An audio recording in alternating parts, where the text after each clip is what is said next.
नमस्कार, जय हिंद दोस्तों। चलिए जानते हैं मध्य प्रदेश की हर जिले हर क्षेत्र की 50 फटाफट बड़ी खबरों को सिर्फ 10 मिनट में। लेकिन उससे पहले आप यह वीडियो किस जगह से देख रहे हैं हमें कमेंट में जरूर बताइए। छिंदवाड़ा जिले के एक किसान ने आर्टिफिशियल इंटेलिजेंस तकनीक का उपयोग कर खेती में नया प्रयोग किया है। मोबाइल ऐप के जरिए सिंचाई, खाद और कीटनाशक का प्रबंधन किया जा रहा है। इससे पानी और खाद की बचत हुई है और फसल उत्पादन में उल्लेखनीय बढ़ोतरी दर्ज की गई है। लाडली बहना योजना के तहत मुख्यमंत्री ने 1.25 करोड़ महिलाओं के खातों में 1836 करोड़ रुपए की राशि ट्रांसफर की है। सरकार का कहना है कि इससे महिलाओं की आर्थिक स्थिति मजबूत होगी और ग्रामीण अर्थव्यवस्था को गति मिलेगी। लाभार्थी महिलाओं में इस कदम को लेकर संतोष देखा गया। दिग्विजय सिंह ने बीजेपी और ओवैसी पर आपसी मिलीभगत का आरोप लगाया है। उन्होंने कहा कि ये ताकतें मिलकर देश को नहीं बल्कि समाज को बांटने का काम कर रही हैं। इस बयान के बाद राजनीतिक प्रतिक्रियाओं का दौर शुरू हो गया है। गणतंत्र दिवस पर उज्जैन केंद्रीय जेल के 5 कैदियों को रिहा किया जा रहा है। सरकार ने उनके अच्छे आचरण को देखते हुए समय से पहले रिहाई का फैसला लिया है, जबकि 45 अन्य बंदियों की रिहाई तकनीकी कारणों से टल गई। इंदौर में जैन साध्वी से 24 लाख रुपए की साइबर ठगी का मामला सामने आया है। ठगों ने डिजिटल अरेस्ट का डर दिखाकर बिना ओटीपी बताए खाते से पैसे उड़ा लिए। पुलिस की साइबर टीम मामले की जांच कर रही है और आम लोगों को सतर्क रहने की सलाह दी गई है। बुरहानपुर सहित प्रदेश के अन्य जिलों में कृषि मशीनों की खरीद पर सब्सिडी के लिए नया चरण शुरू किया गया है। 15 जनवरी की पिछली तिथि के बाद अब किसानों को फिर से आवेदन का अवसर मिलेगा। इससे यंत्रीकृत खेती को बढ़ावा मिलेगा और किसानों की मेहनत बढ़ावा कोड संवाद नजर आ रहे हैं। समय दोनों की बचत होगी।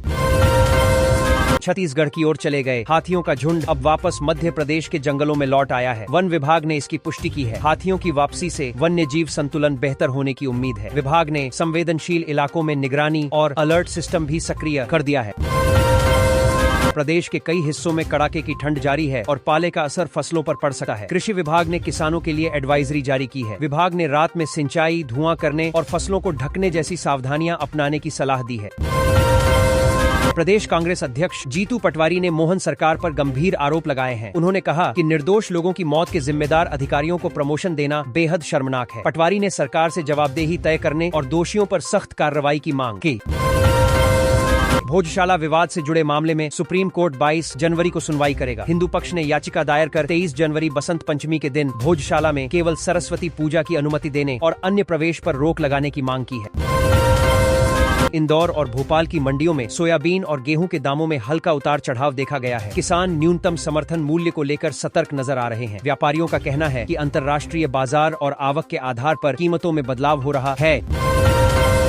कांग्रेस विधायक फूल सिंह बरैया के विवादित बयान पर दिग्विजय सिंह उनके बचाव में उतरे हैं। उन्होंने कहा कि यदि बयान से आपत्ति है तो लेखक और प्रकाशक पर कार्रवाई होनी चाहिए, न कि विधायक पर। इस बयान के बाद राजनीतिक हलकों में बहस तेज हो गई है। सरकार ने सहकारिता आंदोलन को मजबूत करने के लिए पैक्स समितियों को सशक्त बनाने की नई पहल शुरू की है। इससे किसानों को खाद, बीज और अन्य कृषि सामग्री समय पर मिल सकेगी। सरकार का मानना है कि मजबूत पैक्स प्रणाली से बिचौलियों की भूमिका कम होगी। भोपाल में मंत्री विजय शाह के खिलाफ युवा कांग्रेस ने उग्र प्रदर्शन किया। कार्यकर्ताओं ने नेम प्लेट पर कालिख पोती और मंत्री से इस्तीफे की मांग की। प्रदर्शन के दौरान पुलिस और कार्यकर्ताओं के बीच तनाव की स्थिति बनी रही। हालांकि बाद में स्थिति नियंत्रित कर ली गई। दिग्विजय सिंह ने राज्यसभा जाने से इनकार कर दिया है। उन्होंने कहा कि अब वे मध्य प्रदेश की जमीनी राजनीति पर फोकस करेंगे और प्रदेश में यात्राएं करेंगे। उनके इस फैसले को आगामी राजनीतिक रणनीति से जोड़कर देखा जा रहा है। मध्य प्रदेश में ई कृषि यंत्र अनुदान योजना के तहत किसानों से ट्रैक्टर और रीपर, कम बाइंडर जैसे कृषि यंत्रों के लिए आवेदन मांगे गए हैं। सरकार का उद्देश्य खेती को आधुनिक बनाना और लागत कम करना है। इस योजना से छोटे और मध्यम किसानों को सीधा लाभ मिलेगा और उत्पादन क्षमता में बढ़ोतरी होगी। इंदौर में मुख्यमंत्री मोहन यादव ने एक दिव्यांग प्रशंसक की इच्छा पूरी करते हुए भारत न्यूजीलैंड मैच देखने की व्यवस्था कराई। मुख्यमंत्री की इस पहल की सोशल मीडिया पर सराहना हो रही है और इसे मानवीय संवेदनाओं से जुड़ा कदम बताया जा रहा है। केंद्रीय मंत्री नितिन गडकरी ने मध्य प्रदेश को 8 नई राष्ट्रीय राजमार्ग परियोजनाओं की सौगात दी है। इन परियोजनाओं से सड़क कनेक्टिविटी बेहतर होगी और औद्योगिक विकास को गति मिलेगी। सरकार का दावा है कि इससे रोजगार के नए अवसर भी पैदा होंगे। राहुल गांधी इंदौर के दूषित पानी से प्रभावित क्षेत्र पहुंचे और पीड़ित लोगों से मुलाकात की। उन्होंने सरकार पर लापरवाही का आरोप लगाया और कहा कि लोगों के स्वास्थ्य से खिलवाड़ बर्दाश्त नहीं किया जाएगा। इस दौरे को राजनीतिक रूप से अहम माना जा रहा है।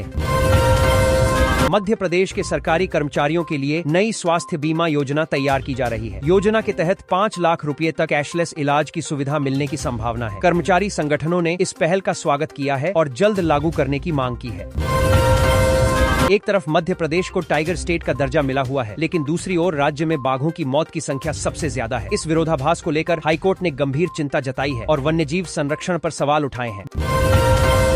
जबलपुर में धान खरीदी को लेकर बड़ा घोटाला सामने आया है। ई-पार्जन पोर्टल पर करीब 15,000 क्विंटल धान की फर्जी ऑनलाइन खरीदी दिखाकर 3.5 करोड़ रुपए के गबन का मामला उजागर हुआ है। जांच एजेंसियां मामले की पड़ताल कर रही हैं।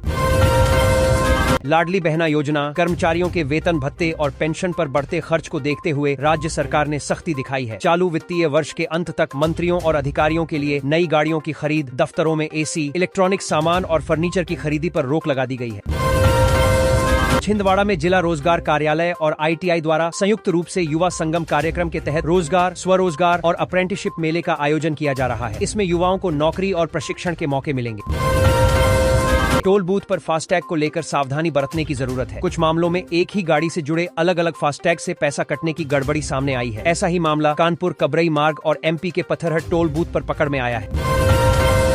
मुख्यमंत्री मोहन यादव आज दावोस में वर्ल्ड इकोनॉमिक फोरम में शामिल होंगे। यहां वे मध्य प्रदेश की निवेश नीति, उद्योगों की संभावनाएं और निवेश के अवसरों को वैश्विक मंच पर रखेंगे।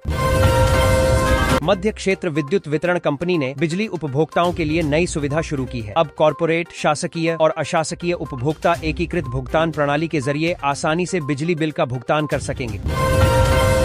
बुंदेलखंड क्षेत्र में जल संकट को देखते हुए जल संसाधन विभाग ने नई लघु सिंचाई परियोजनाओं को मंजूरी देने की प्रक्रिया तेज कर दी है। इन परियोजनाओं से खेती के लिए पानी की उपलब्धता बढ़ेगी और किसानों की बारिश पर निर्भरता कम होगी।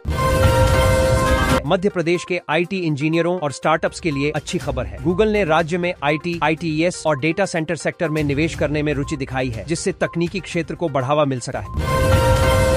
मध्य प्रदेश हाईकोर्ट ने एक अफगानी युवक की याचिका खारिज कर दी है। कोर्ट ने साफ कहा कि वीजा नियमों का उल्लंघन कर भारत में रहने का किसी को अधिकार नहीं है। दावोस में नवीन एवं नवीकरणीय ऊर्जा मंत्री राकेश शुक्ला ने वैश्विक और राष्ट्रीय संस्थानों के प्रतिनिधियों से मुलाकात की। इस दौरान नवीकरणीय ऊर्जा, उद्योग, पर्यटन और निवेश से जुड़े मुद्दों पर चर्चा हुई। उज्जैन में माघ शुक्ल तृतीया पर भस्म आरती के दौरान बाबा महाकाल के दर्शन के लिए बड़ी संख्या में श्रद्धालु पहुंचे। अलौकिक श्रृंगार ने भक्तों को भाव विभोर कर दिया। इंदौर के आनंदम सीनियर सिटीजन सेंटर ने अपने 13 साल पूरे होने पर समारोह आयोजित किया। यह केंद्र बुजुर्गों के लिए सम्मान, गतिविधियों और सामाजिक जुड़ाव का महत्वपूर्ण स्थान बन चुका है। करीब 25 वर्षों बाद कान्हा नेशनल पार्क में जंगली भैंसों की वापसी होने जा रही है। असम से लाए जा रहे वाइल्ड बफेलो को चरणबद्ध तरीके से बसाया जाएगा। वन विभाग के अनुसार इससे जैव विविधता मजबूत होगी और पार्क का पारिस्थितिकी तंत्र और संतुलित बनेगा। एम्स भोपाल ने फैटी लिवर रोग की शुरुआती पहचान के लिए नए बायोमार्कर खोजे हैं। इससे बिना बायोप्सी बीमारी की गंभीरता जानना संभव होगा और इलाज आसान बनेगा।